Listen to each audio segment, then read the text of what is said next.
Elon Musk qui devient l'un des hommes les plus détestés d'Amérique parce qu'il taille à la tronçonneuse dans l'administration des États-Unis, sans faire de détails. Antoine Lard, vous êtes à Washington pour BFM TV. Alors c'est vrai que les Tesla, les concessions sont devenues la cible de la colère d'une partie des Américains, à tel point d'ailleurs que Elon Musk lui-même a employé le mot de terrorisme.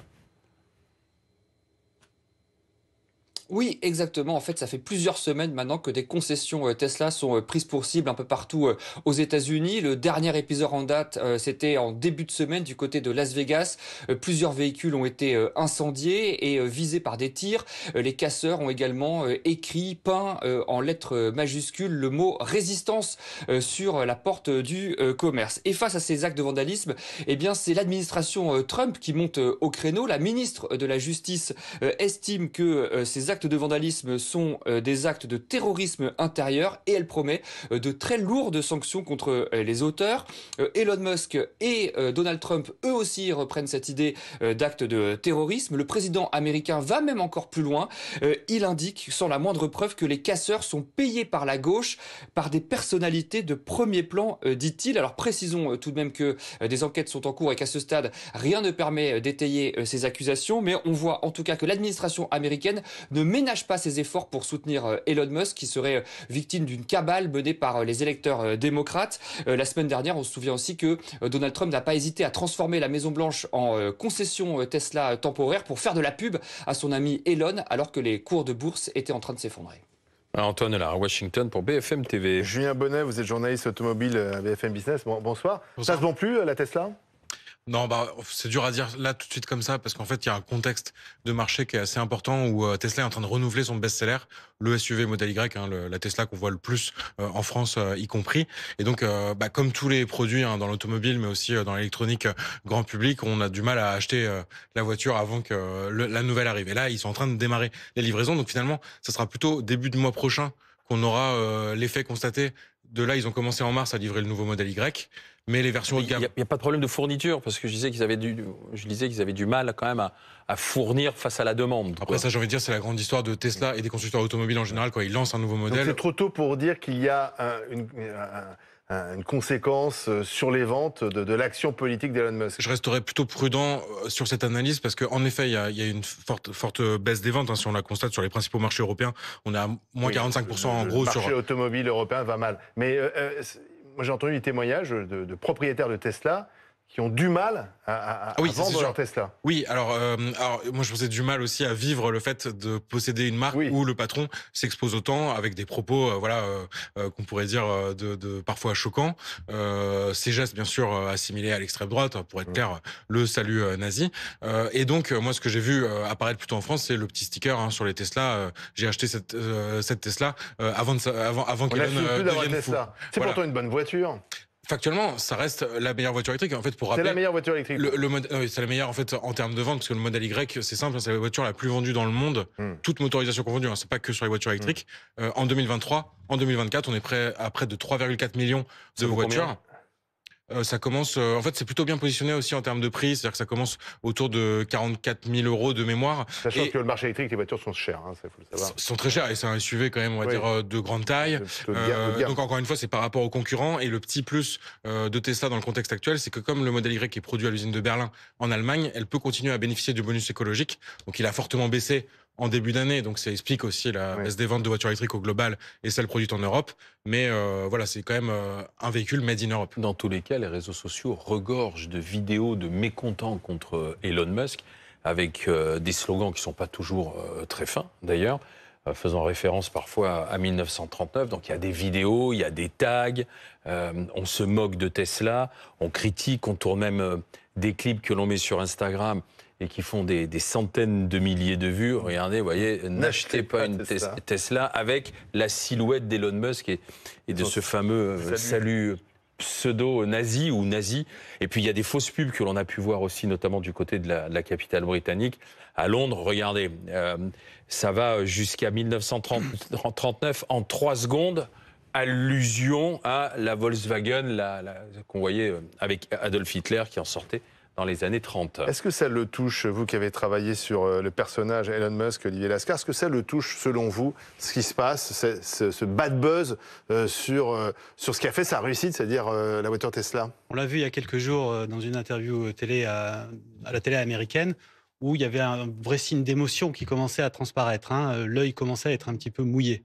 Donc je pense qu'il est touché par ce qui se passe, parce qu'il y a quand même un vrai vent mauvais qui souffle sur la marque, qui s'est traduit par le décrochage en bourse. 50% de la valeur? Oui, toutes les valeurs boursières liées aux nouvelles technologies ont souffert, mais elles ont souffert en proportion vraiment moindre par rapport à ce qui se passe autour de Tesla. Parce que c'est tout le narratif autour de cette marque qui est remis en question.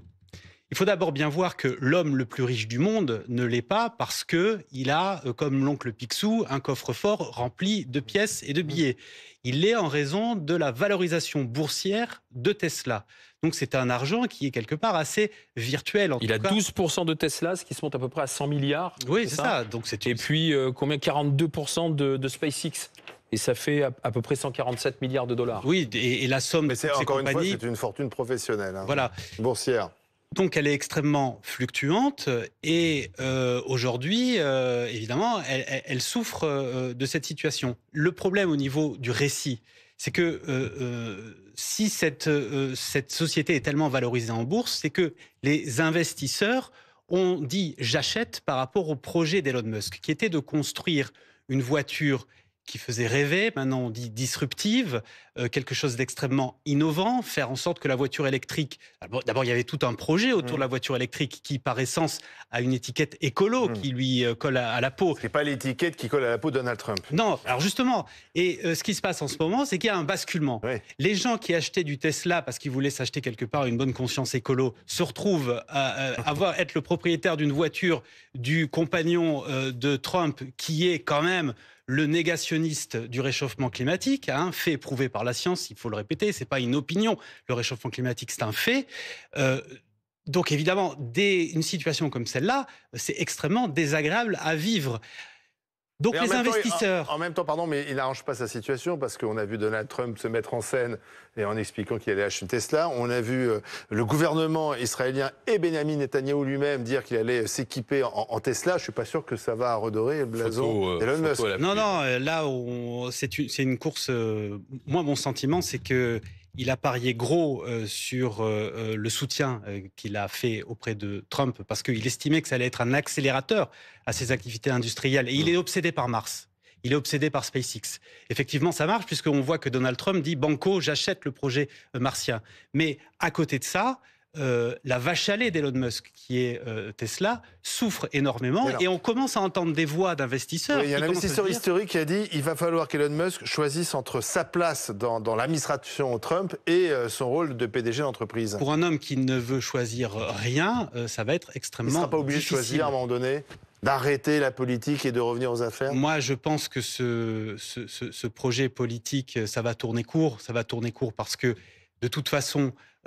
on est en train de se demander si Trump n'est pas en train d'instrumentaliser Musk, qui lui sert de paratonnerre quelque part. Hein. C'est-à-dire que c'est lui qui prend tous les coups et qui cristallise la haine collective. C'est peut-être pratique pour Trump. Donc je pense que ce partenariat, il va faire long feu à un moment donné et qu'effectivement Elon Musk va être obligé de se recroqueviller ou de retourner sur cette activité purement industrielle, sans quoi il va laisser sa chemise. Oui, je pense que de toute façon, pour l'avenir de Tesla, mais c'est ça qui est intéressant, c'est que finalement Elon Musk est tellement à l'origine du succès de Tesla, et c'est lui qui a vraiment influencé... C'est tellement personnalisé. Mais complètement, et c'est lui qui faisait les choix, qui des fois annonçait des choses sur Twitter avant de le racheter et que ça devienne X. Et comment il va faire quand il va falloir annoncer, communiquer sur la nouvelle Tesla? On va lui dire, c'est peut-être pas bon pour les ventes que tu te mettes en avant. Mais c'est toujours son côté aussi à publier un tweet, on va dire, assez régulièrement, où il passe aujourd'hui d'un mème d'extrême droite relayé à saluer le dernier lancement de SpaceX, à parler de Tesla, mais en ce moment c'est plus pour montrer des Tesla qui brûlent en disant c'est du terrorisme, c'est inacceptable. J'ai du mal à comprendre d'ailleurs, parce que comme c'est quelqu'un qui est bien placé pour connaître les réseaux sociaux et la capacité justement d'augmentation, on va dire, des phénomènes, je pense qu'il fait preuve d'une fausse naïveté. En même temps, il est têtu. C'est-à-dire qu'il ne voudra pas céder sous la pression, sous la contrainte. Oui, donc ça il est risque, persuadé d'avoir il est raison. extraordinairement têtu, ça l'a servi. Hein. Oui, ça dans lui a ses servi affaires, bien énormément dans ses affaires. Hein. Il croyait au projet de Tesla, il croyait à la voiture autonome, bien sûr. il y croit toujours, quitte à faire des promesses qu'il ne réalise pas, parce qu'on est aussi au moment où on a envie de lui demander des comptes sur les promesses qui ne sont pas réalisées. Parce qu'on dit que Tesla est la meilleure voiture électrique, c'est quand même la voiture qui promet la conduite purement autonome, c'est-à-dire sans personne derrière le volant. Tous les ans, il dit c'est pour la fin de l'année. Chaque année, ça n'arrive pas. Et d'un point de vue de ses compétences purement techniques, elle commence à avoir des compétiteurs, cette marque, notamment des Chinois, qui sont extrêmement performants, mais même des marques européennes. Hein. Mercedes, du point de vue de la voiture, de la conduite automatisée, a des résultats qui sont meilleurs que Tesla. Donc, d'un point de vue purement technique, même pour les geeks et les fans de techno, on va commencer à se dire, bon, est-ce que c'est finalement le bon cheval, quoi ? Est-ce que c'est complètement foutu le marché européen pour Tesla, Elon Musk? Parce que c'est vraiment là où ça chute en ce moment. Ouais, mais c'est encore une fois. Alors c'est vrai que dans un secteur, il faut préciser que le marché, ça ne va pas pour personne. Hein. Les voitures Moins françaises aussi 70% en Allemagne. dégringolent. La situation est complexe en ce moment en Europe parce que justement il y a ces aides qui ont été arrêtées par exemple en Allemagne, donc forcément les ventes se sont écroulées, toutes marques confondues. Après il y a quand même des marques qui progressent là où Tesla est en train de reculer, donc ça c'est vrai. Après ça sera vraiment intéressant encore une fois de voir ce SUV qu'on voit partout Il arrive de Tesla. Là il est en cours de livraison sur les versions les plus haut de gamme et ce sera juin. On va dire les livraisons des versions propulsion plus abordables, donc autour des prix. Le vrai test. Donc je pense que malheureusement, il faudra attendre juillet pour vraiment savoir en termes de chiffres s'il y a vraiment un écroulement des ventes factuelles lié en tout cas au comportement d'Elon Musk et à ses concurrents chinois.